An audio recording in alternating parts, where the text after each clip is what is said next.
Hey guys, this is Khalifa again. Today video is about BMW 328 2011 camshaft timing vanos broken came, so I'm gonna explain to you very easy way. This is the broken bolt vanos and broken the guide, tensioner upper guide where the chain ran.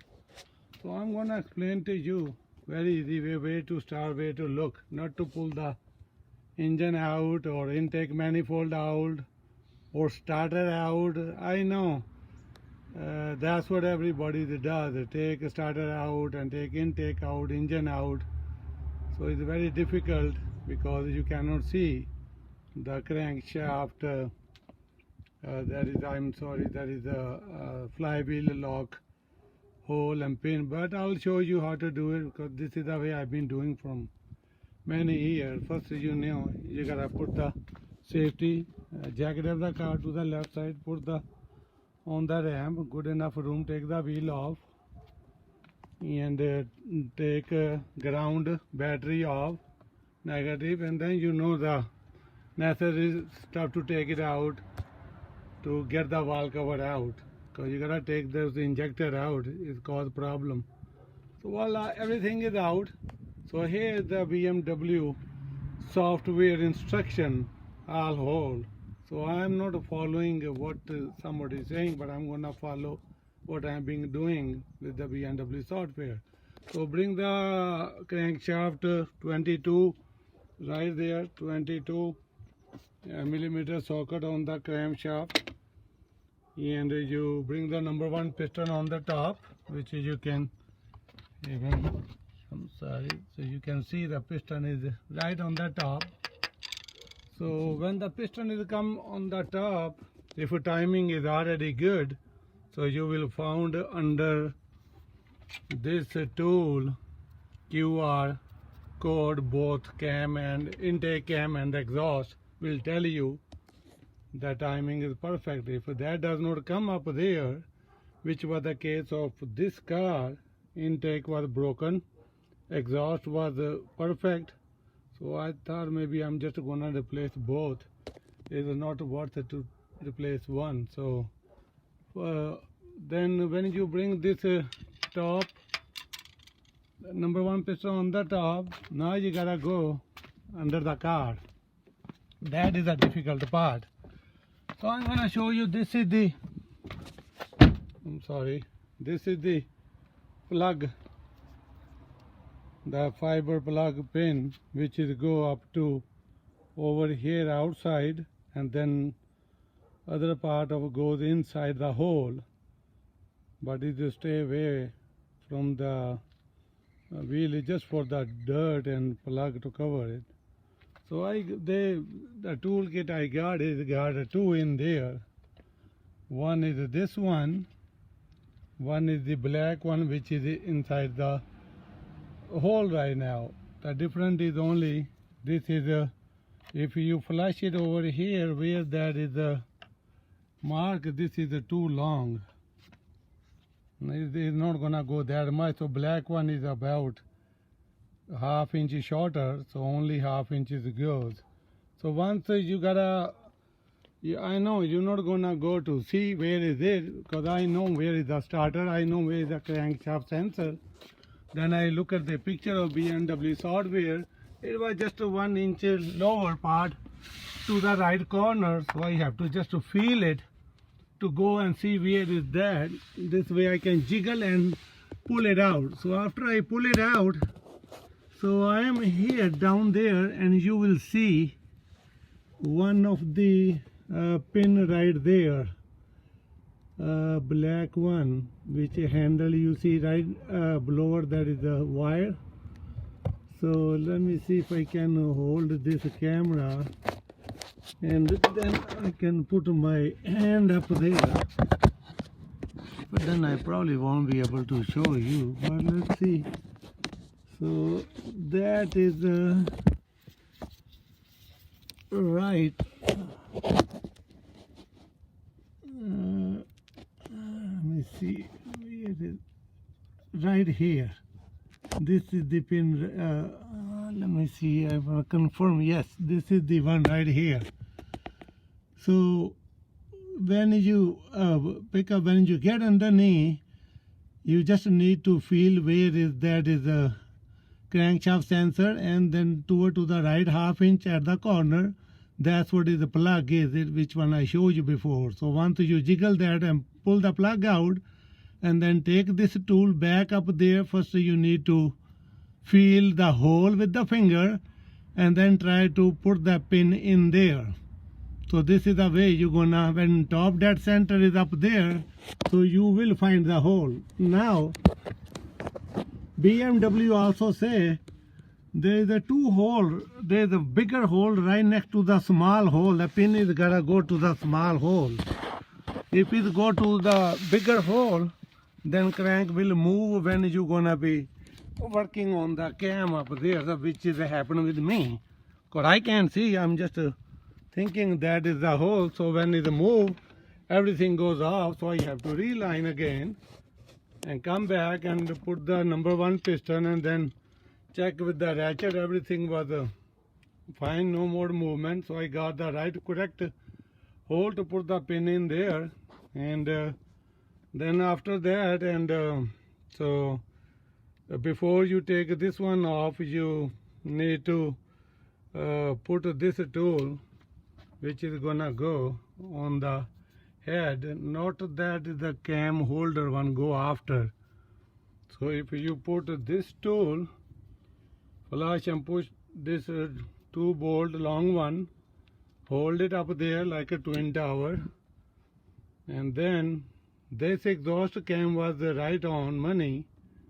So I put this one, but this one was off, so I used a 21mm ratchet to bring the barcode up there, and then put this both together so they are more lined up just the way supposed to be. Also the software say, so when you have a number 1 piston on the top, you line up, so this lobe is going to be, you can see these lobes are right here to above this position. That means intake is perfect. Then they say about the exhaust, you won't be able to see because it's a cap. They say last number 6 cylinder, and that if engine is in the car, so then you need to use the mirror, and you will see how those one, this is the way it's gonna be.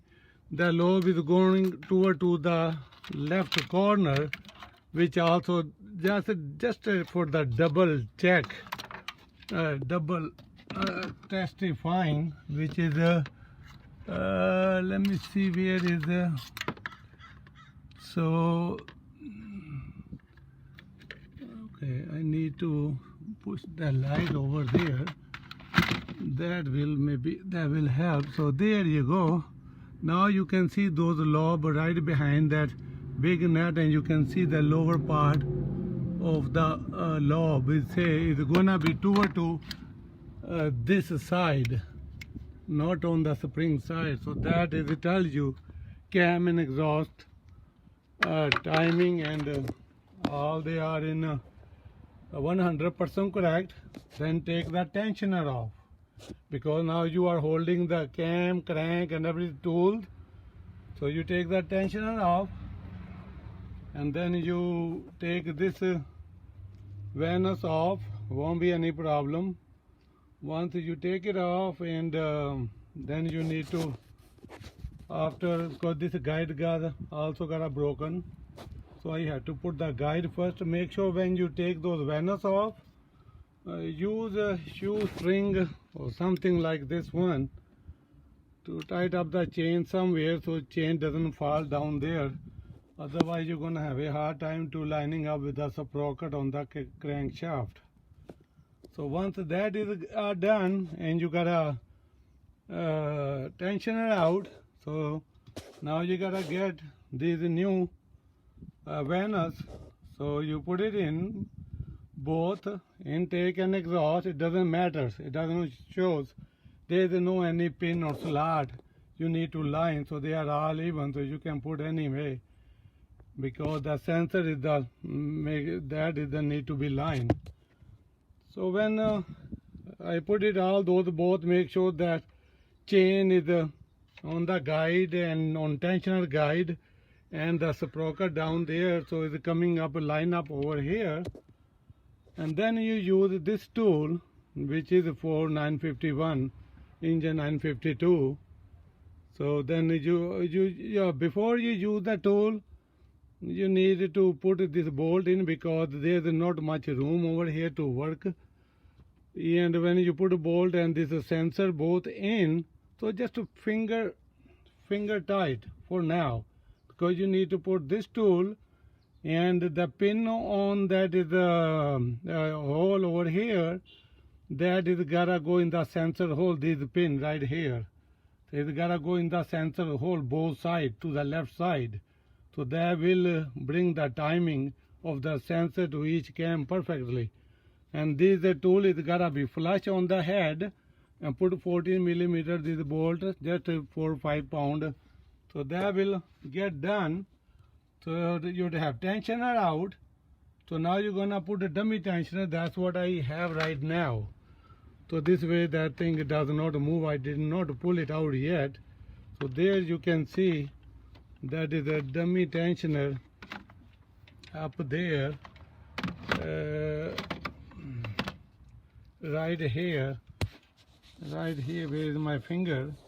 So when you put the dummy tensioner in, first the main bolt one, you thread it up, and then you move the inner part, and to when it starts stretching your tensioner, just 6 Newton meter, about 4 pound, hand tight. When you see there is not much movement, and that's what you see. Okay, so all good. So now the last part is coming, when they say need to be torque first. Everything is locked up. So 20 Newton meter, which is about 15 pound. So I did 15 pound of each, and then they say 180 degree. So now 180 degree, I can take 12 o'clock to 6 o'clock, engine is in there. I can take even 9 o'clock to 3 o'clock, that's 180 degree can. So I bought that is a gauge from AutoZone. It's pretty good, about $14-15. So I brought it. I don't have anything to hold this key, which is hold the gauge, so I have to ask my friend. So while I put this one up there, so I put it like a 9 o'clock position and rotate this gauge with from outer to 0. So then I use a half-inch the breaker bar right here. So I started from the 0, and I move about 60 pound, 70 pound. I mean, say 60-70 degree, while my friend was still holding this one, this part, and this one while it was on it. So I was watching the gauge. So about I did twice on one cam. That will took when you pull the breaker bar out, if you're doing on the engine bay, this is the way you're gonna do it, and then you do twice on one cam, about 60-70, or then 90, about 2 to 3 times, and 180 degree is all tied up. 180 degrees, so that is all whole. So once that is tied up, so now I gotta pull that is a dummy tensioner out before you move this one, because it's a still dummy tensioner. You need to put original tensioner, so this way keep the chain is tight. Otherwise, if you move this tool now and you move that is a dummy tensioner, everything is gonna move out. So gonna be out of the, the timing rotation. So you gotta move that is a dummy tensioner out and put the tensioner in, and then you gotta move this all hole tool out, and same thing, that is the log pin on the flywheel. So that's what need to be pulled out. So once you go down there, you hold the handle Allen key style, hold the handle, which is just like I show you right here. This gold one. So once you hold, it's gonna be like this. You see the lower part is go against the body and hold it. So once you get this one, you just jiggle back and forth, and it will come out straight because it's not all the way round. You can see this set. Where is it go? Right here. So it's not a straight all. It's not round. So you pull it out and then put that original plug back in there, and that's all it is. So this is the way I've been doing this thing. Sometime, yeah, you don't need to see, but if you are a good worker, you know what else you gotta do. You are saving a few grand. Otherwise, only I see people have engine out in the shop, or they have it all hold the intake out, starter out. Still, you cannot see the pin. They just trying to, oh, maybe it's over there. So if you follow, there is gonna be one shield. You gotta take it out. It's got a 4 screw. When you go down there against the body, it's over here somewhere. That little shield with the 4 screw, and I am pretty sure you can take it out. It's somewhere in here. It's a plastic. It's just a left side of the body. You will see force fastener 10 number. So that's all is there. You know, if you like it, is nothing anything. Is whatever is a BMW software is a show the sequence. This is the way I read. I put it in my brain, and then I'll just do it. I know they said if engine is out, then you will be able to see the exhaust cam. Otherwise, use the mirror. So I use the mirror. Is 100% is a perfect spot. And same thing about that is the lock pin. So those are the two difficult things, but it's not that hard. If you take your time, jiggle it out and put it in there. Make sure if you got in the wrong hole, and then you will have play in the crank that will move out when you loosening this bolt. So once you got top that sensor, put the pin in there all the way in, then you cannot be move your crank left or right. It's gonna be right there. So that's all it is. If you like my video, easy way, or you have any question, just send it to me, and I'll be happy to help you out. So no taking out the intake manifold or engine or anything, starter out, nothing. So there you go. I'm pretty sure the little hole, you can find it with your fingertip. That's what the fingers are for. And use your mind, $1 billion priceless mind God has given. That's all. Thank you. Bye.